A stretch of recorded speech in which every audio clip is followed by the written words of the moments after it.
بسم اللہ الرحمن الرحیم. سب سے پہلے تو عاطف کو اور ان کی ٹیم کو کانگریچولیشنس، اسپیشلی ان کی پرسیویرنس پہ کہ وہ ہر سال یہ پروگرام آرگنائز کرتے ہیں. اور میں ایسا سوچتا تھا ہمیشہ کہ یہ کیا تھا کہ محمود غزنوی 17 مرتبہ حملہ آور ہو رہا ہے انڈیا میں، تو پتہ لگا کہ پاکستان میں ایک کام بار بار کرنا پڑتا ہے.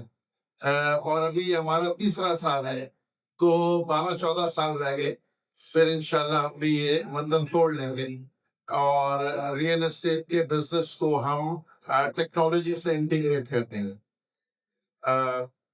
عدنان نے ابھی پریزنٹیشن دیا اور بہت سمپلیفائی کر کے انہوں نے ایکسپلین کی.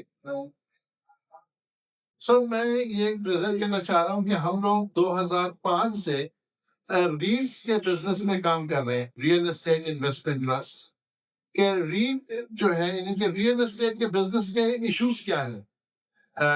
if I am not mistaken, you are a foreign visitor to here from Pakistan. So real estate کے بزنس میں جو بہت بڑا چیلنج ہے وہ ہے سرمایہ کی کمی. There is not enough money to do what we need to do with real estate. تو سب سے بڑا چیلنج ہے. جیسا عدنان نے بولا کہ کراچی کی شاید 1% پاپولیشن ہے جو ایکچولی افورڈ کر سکتی ہے ریئل اسٹیٹ انویسٹمنٹ. وہ 1% نہیں ہوگی، وہ 5% سے زیادہ نہیں ہوگی، وہ اسی رینج میں ہوگا. اب اس کو ہمیں پبلک میں لے کر آنا ہے، اس کو ریٹیل مارکیٹ میں لے کر آنا ہے. تو اس کا ایک سولوشن جو دنیا میں ٹرائیڈ اینڈ ٹیسٹڈ ہے وہ ہے ریٹس کا، کہ آپ پراپرٹی ٹائٹل کو ریٹ یونٹس میں بریک کر دیں.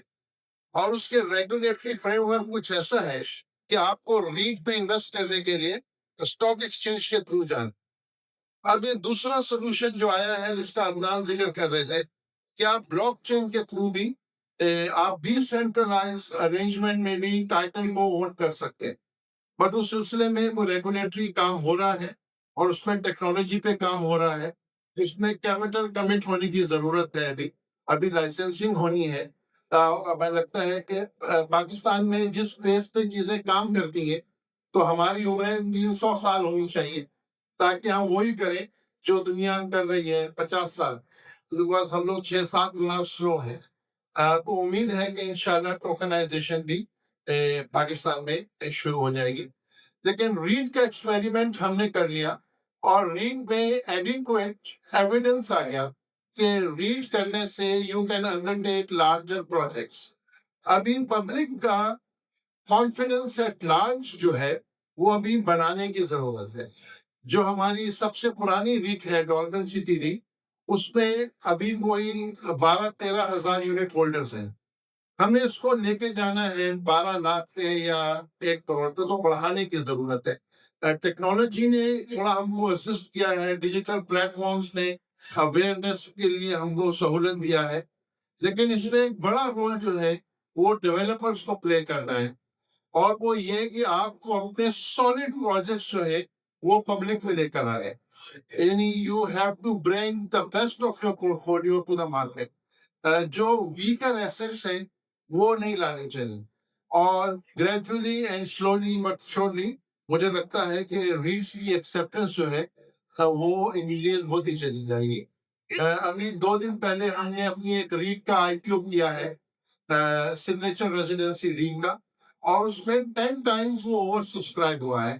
اس کی ایک وجہ یہ بھی تھی کہ اس کا کیپٹل چھوٹا تھا، لیکن یہ مارکیٹ کا انٹرسٹ سبسٹینشیل. اب ہماری رسپانسبلٹی یہ بنتی ہے کہ ہم لوگ اچھے پروجیکٹس لے کر آئے اور تاکہ پبلک کو نیگیٹو سرپرائز نہیں ملے. سو انشاءاللہ دیر از اے پائپ لائن اور ہم کوشش کریں گے کہ وہ ہم پبلک میں انٹروڈیوس کرتے رہے. میرا خیال ہے کہ میں یہاں پہ روکنا چاہوں گا اور بیہائنڈ دا اسٹیج ہم لوگ مل سکتے ہیں اور ہم لوگ پروجیکٹ اسپیسیفک بات کر سکتے ہیں. اور اگر کسی کا کوئی کوشچن ہو تو وہ مجھے آپ کہہ سکتے ہیں. بہت شکریہ. Thank you so much.